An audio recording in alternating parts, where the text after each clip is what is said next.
Le Grand Matin Sud Radio, 7h-10h, Patrick Roger, Cécile de Ménibus. Il est 7h45 dans un instant avec nous Guy Carlier, Carlier Libre. En attendant, Sud Radio vous explique la Russie peut-elle vraiment nous priver d'Internet? Pour en parler, Ophélie Coelho est avec nous. Bonjour, bienvenue.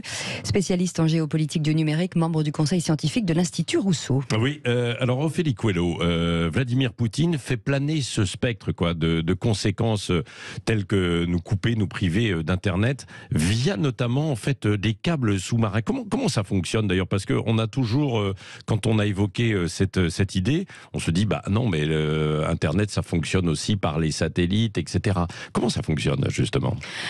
Alors aujourd'hui, en effet, c'est bien de le rappeler, Internet fonctionne à 98% via les câbles sous-marins, et notamment pour en fait connecter les continents entre eux, tout simplement.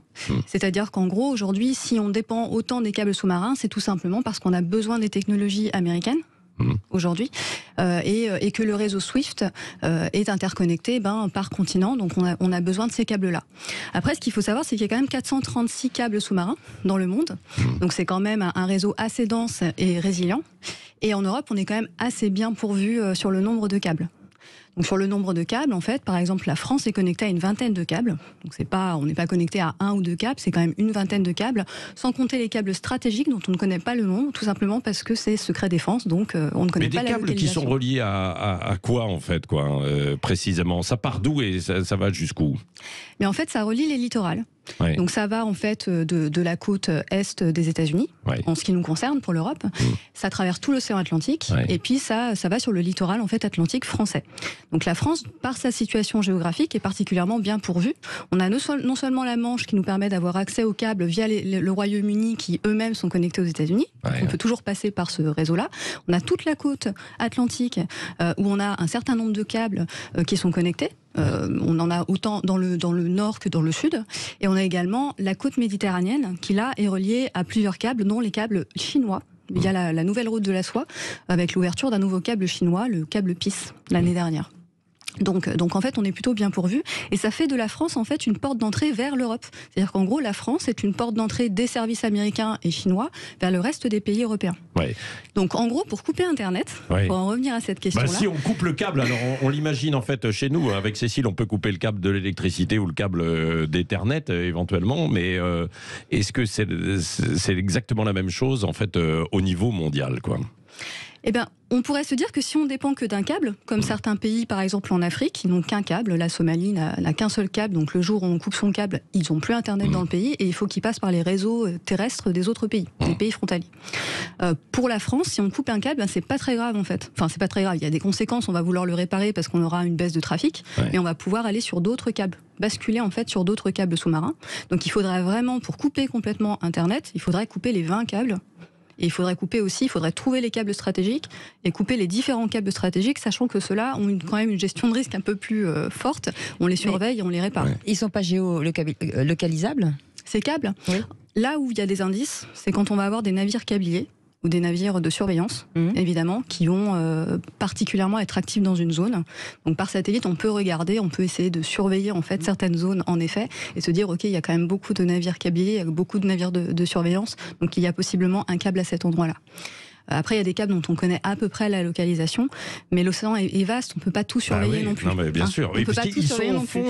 Ils sont au fond de la mer, au fond des océans, ces câbles. Tout à fait. Sachant qu'au début, quand ils commencent à sortir de la côte, ils sont émergés sous terre, enfin sous la terre. Et par contre, à partir du moment où on va dans l'océan ou dans les fonds sous-marins, à ce moment-là, ils sont juste posés sur le sol.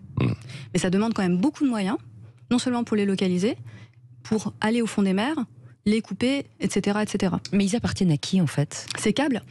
Alors, ces câbles, historiquement, ils appartiennent plutôt aux entreprises de télécommunications qui forment d'énormes consortiums. Ça peut aller de 15 entreprises à une trentaine.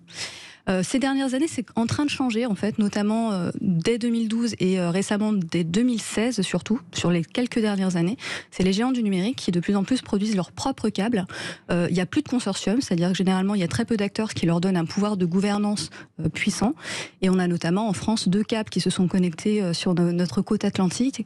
Un câble de Google à Dunant, dans le nord, et un autre de Facebook, pas très loin de Bordeaux, qui s'appelle Amitié. Voilà. Donc ça, il y a un changement de configuration dans ces acteurs. Est-ce que pour revenir en fait à la menace de Vladimir Poutine, il pourrait envoyer des sous-marins entre guillemets pour aller sectionner, couper ces câbles? Oui, il pourrait le faire. Mais ce qu'il faut quand même se dire, c'est que la Russie est aussi dépendante des services américains. Ouais. Donc nous également, enfin, les Occidentaux, les Américains, on pourrait couper aussi Internet aux Russes, quoi. Ça peut être une menace, non? Alors oui, d'une certaine manière, je dirais que si les États-Unis voulaient embêter la Russie là-dessus, ils iraient certainement plutôt du côté pacifique. C'est-à-dire des câbles sous-marins qui relient la Russie au niveau du Pacifique, parce que du coup ça toucherait moins les autres pays européens. Néanmoins, c'est quand même assez peu probable qu'ils le fassent. C'est vraiment la menace ultime, on va dire. Aujourd'hui, il y a quand même des sanctions qui sont prises sur certains services informatiques, mais les Américains ont tout intérêt à maintenir un peu ce flou-là, parce que ça leur permet aussi d'agir. Je veux dire, avoir des produits américains sur le sol russe, en réalité, c'est un moyen de les atteindre aussi. Et dernière question, pour revenir à ce que l'on disait au tout début, Ophélie Coelho, est-ce que aussi, s'il n'y avait plus ces câbles, on pourrait passer en fait pour Internet par l'ensemble des satellites? Aujourd'hui, l'infrastructure n'est pas encore prête à ça. Mais depuis quelques années, on entend de plus en plus parler des constellations satellitaires, notamment de Elon Musk, on en parle énormément, mais il y a aussi Amazon, qui a son projet Kuiper, et on a OneWeb, on a plusieurs en fait acteurs qui commencent à investir cette question-là. Donc demain, si ces constellations satellitaires fonctionnent bien, etc., si elles se font pas détruire par les rayons solaires, éventuellement, on peut imaginer ce genre de configuration. Cela dit, ça pose d'autres problèmes de dépendance. Mais juste une toute petite question, on est souverain sur nos câbles ou pas? Est-ce qu'on est réellement souverain quand les câbles appartiennent à des entreprises privées et aujourd'hui à des entreprises monopolistiques? Non. Merci beaucoup. Ophélie Coelho, spécialiste en géopolitique du numérique. Oui, très intéressant. Je rappelle que vous êtes membre du conseil scientifique de l'Institut Rousseau. Merci.